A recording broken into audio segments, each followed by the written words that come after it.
Hello, my name is Herbert Hoover. I'm a small-town boy from Iowa, and I believe strongly in individualism, free enterprise, and small government. I may seem shy, standoffish, and stiff, but it's only because I'm used to giving orders to all my subordinates. I became a self-made millionaire from starting my own mining company. I am the epitome of the American dream. We are now going to interview John Doherty on Hoover becoming president. Herbert Hoover became president in 1928. He was very thin-skinned in the face of criticism. His real power lay in his integrity, humanitarianism, passion, efficiency, administration talents, and ability to inspire loyalty. Self-made millionaire who was against socialism, paternalism, or planned economy, Hoover had all states voting for him, except a corner of the Southeast. He had 444 electoral votes to 87.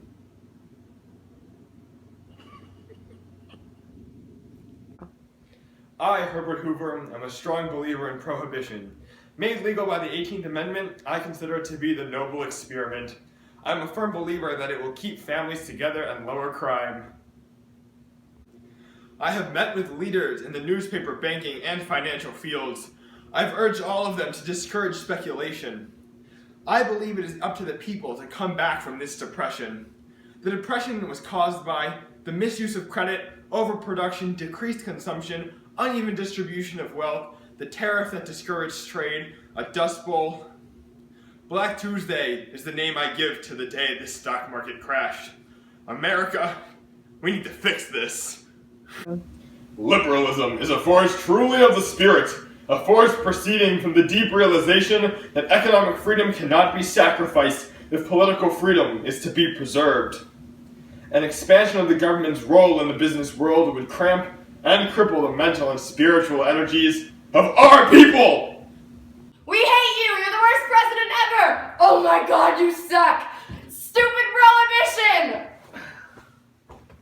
Is that good? I don't know what else to say.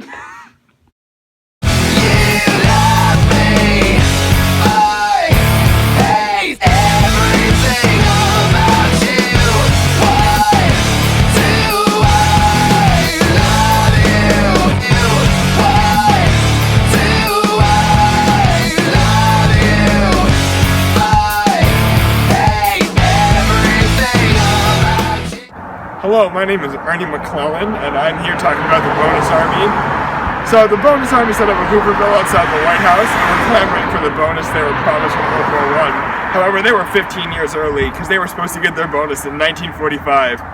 And then Hoover ordered the Attorney General to get rid of the Bonus Army. Attorney General MacArthur burned the Bonus Army shacks and actually took order farther than was meant, and pushed the army farther back and burned when he was not supposed to.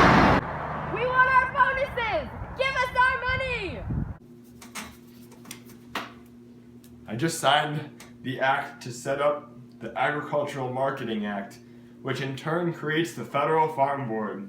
This is created to help farmers help themselves. Hoover also created the Veterans Administration to double veterans' hospital facilities.